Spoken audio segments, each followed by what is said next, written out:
So my last post, I talked about how to animate this cat and how to have all the states move and have it so they can move across the stage. This blog post continues on that. I do apologize. It's been like 7 months or so.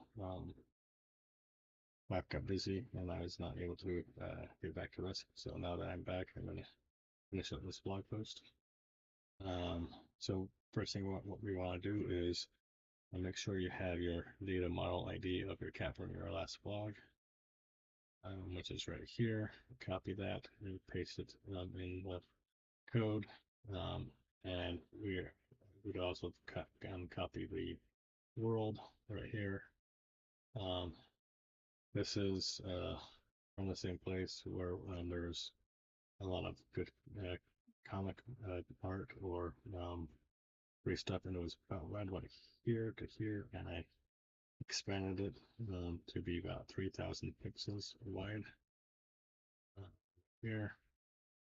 And we got 3 puzzles that we need to pass: 1, 2, and 3, which is 1, 2, and 3. They are not connected to the image at all. There's nothing underneath that looks exactly the same. It's its own thing. And I have this debug box that I have that if I press this button, it will show up in the middle of the screen, and it does this our character state. Puzzles are true or false, and if everything has been completed. And when the character walks by, it's going to go to the center of the stage, and then the stage will then will go to this way and appear that cat is walking that way.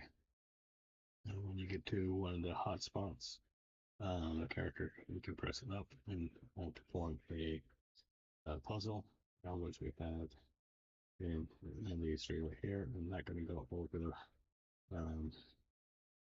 their JavaScript. Those can be on their own blog post in the future. But so let's start with the code. The code is right here. I really don't like Storyline's JavaScript editor. It doesn't have any find function, so you'd be watching me try to find places. So I'm gonna go show it in VS Code, which is a great code editor. So, so your prerequisites from for this part 2 was have a working character from part 1, and have the character state in the storyline. We got these 3 states in there. All match correct. All puzzles complete. Character state. Well, some of these are puzzle specific, so I'm not going to go those. But puzzle 1, puzzle 2, puzzle 3, and so let's go back to VS Code. If you're not doing this in Storyline, if you're doing this in JavaScript, maybe make sure you have the GSAP library loaded into your project. If you're using Storyline, it's a part of that, so you don't need to worry.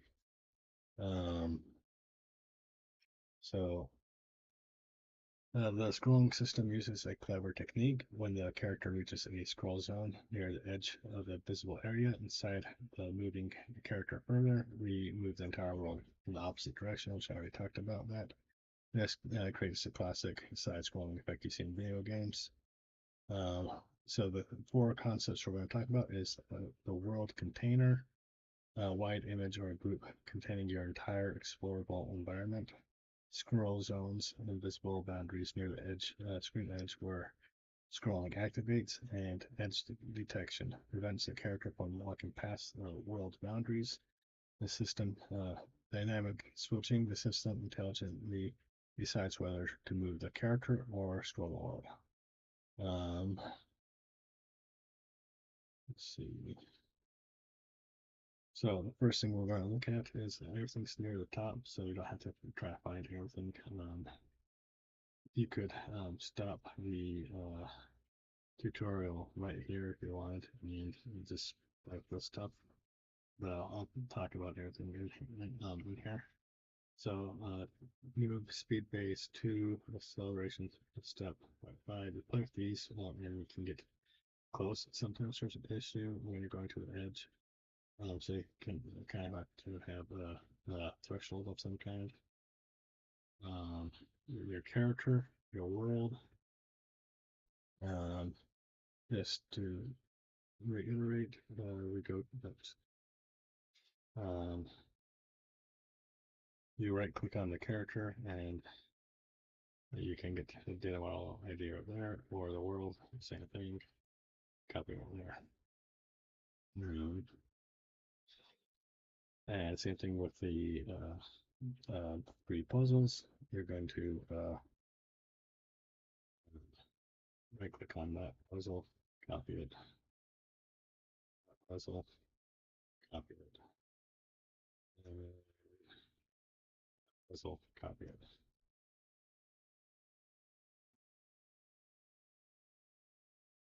Okay, so scroll edge threshold, that is going to be down here.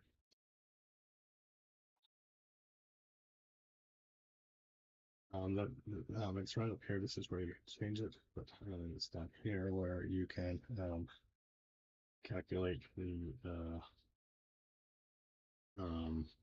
scroll zone.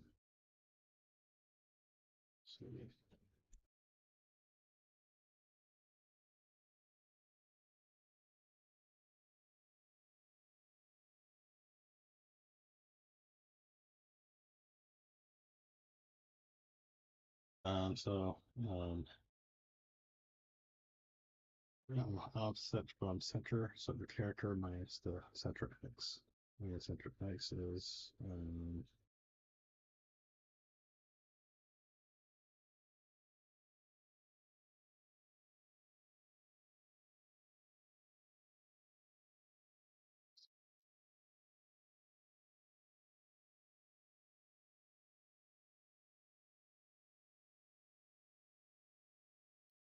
the stage width divided by 2 minus the character width divided by 2. So that takes the character, takes binds the center by taking the stage divided by 2, so you can half, and then you have your character. So you gotta plan for that amount of pixels. So that's why it's divided by 2. So it's in the middle.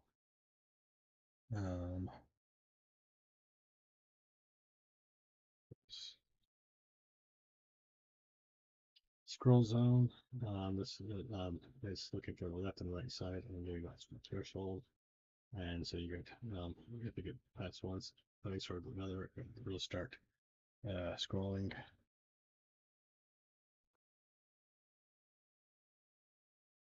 Your character in world. So let's see.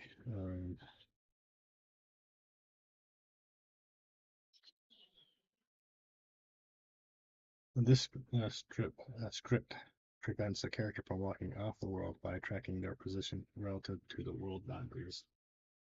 So you get close to the world rectangle, and you get the boundaries and the character, and you try to get that to where it's not walking off the world. Sometimes it's it can. Without that, you can continue walking off, and that you don't want that.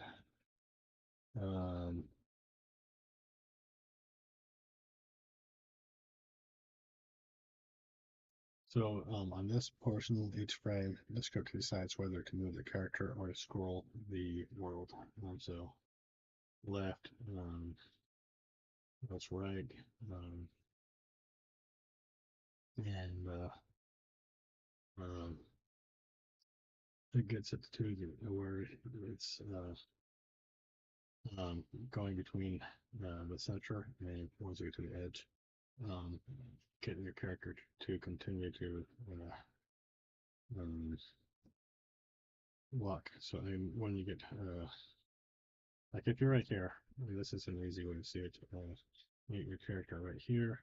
Anything past that, the world moves around. And then if your character is near the very end, just click it on the person.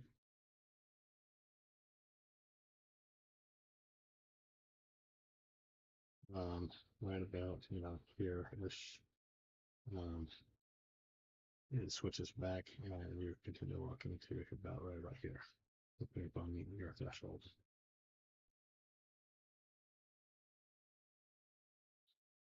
Make that move on top, but I'm just going to make sure.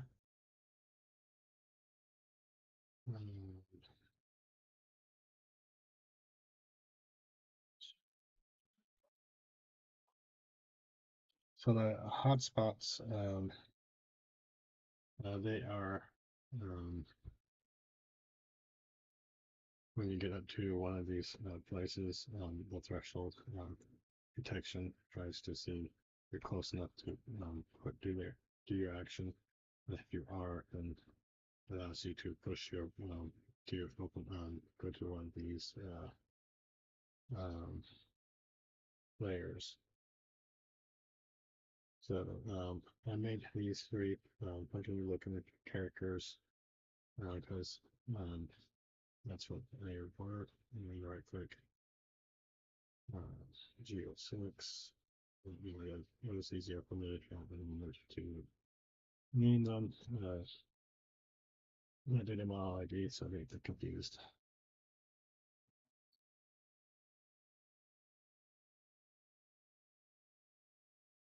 So when it changes, it goes to puzzle 2.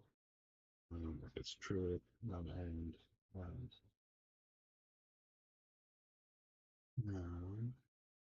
oh, it's high puzzle 2. It's just set state of puzzle 2 unlocked if it is true, or make it normal. So it changes that right there. Puzzle number 3. Show there puzzle 3 if it's true, and then puzzle 1 if it's true.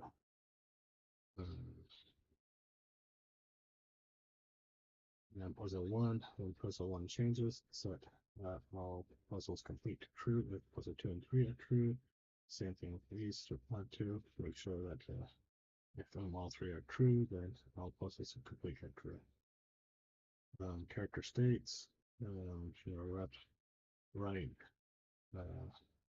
left, right, all that fun stuff if it's walking or if it's idle. This is type value per frame, and that is custom state. Okay, let's go back to the code.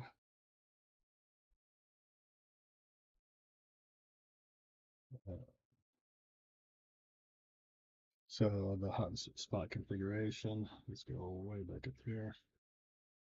Now we got the ID, the Boolean, reset the value, reset value, and reset on stage change. So ID is that's a data model ID, type Boolean, number, or text. So these are all Boolean, but if you want to have it number or text, that's where you would change it. Value is the value to set when activated. So when it's activated, set to true. And reset value, value to reset to when a character moves. So if it moves, then the value goes back to false, or whatever it is here. If it puts a number or text, that's what this would be. And reset on change, state change. Whether to reset when the character starts moving. I said true, but you might say no. I want to lock that down and make it so that they do whatever they do in that layer before they start moving. So that's your choice there. Hotspot detection.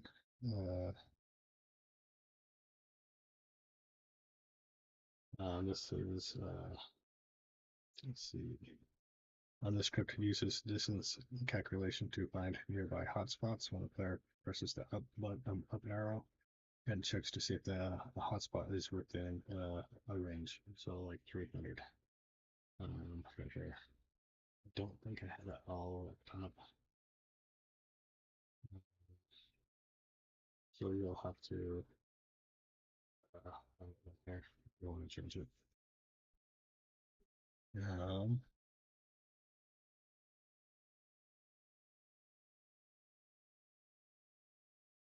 And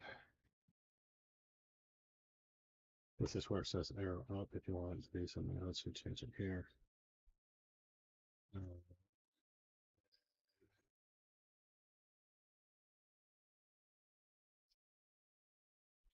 This is where we reset the hotspot values and whatever type it is, text or whatever. This is where it resets hotspot positioning. It would be is right here, and that is the script automatically reparents hotspots to the world container, so they scroll on the background. So that's why they are, even though they're not connected to here at all, that they they're not grouped or anything. It's just that's the code that looks for it.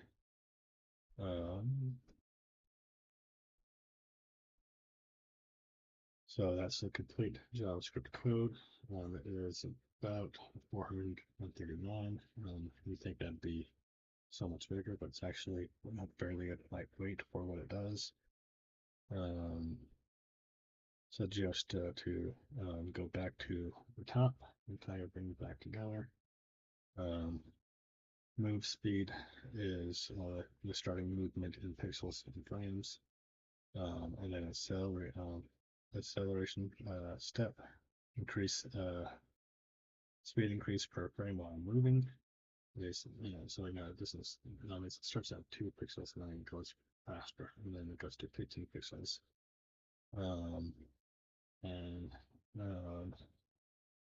The threshold is 20. That's pixels from center before scrolling. While scrolling activates. And radius. We already talked about that. That was down on like a 100 or so. That is how close the character must be to be to activate the hotspot. Troubleshooting. Verify the you have the right identifier IDs here or wherever else. Make sure that element is wider than the stage, and this one is definitely wider. This 300. Actually, 3000 and 200 something.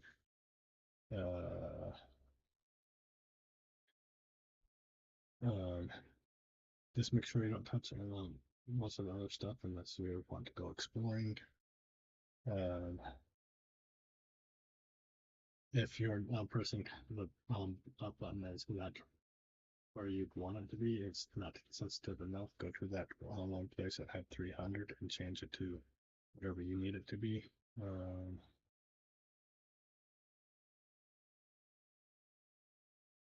Make sure that when you add your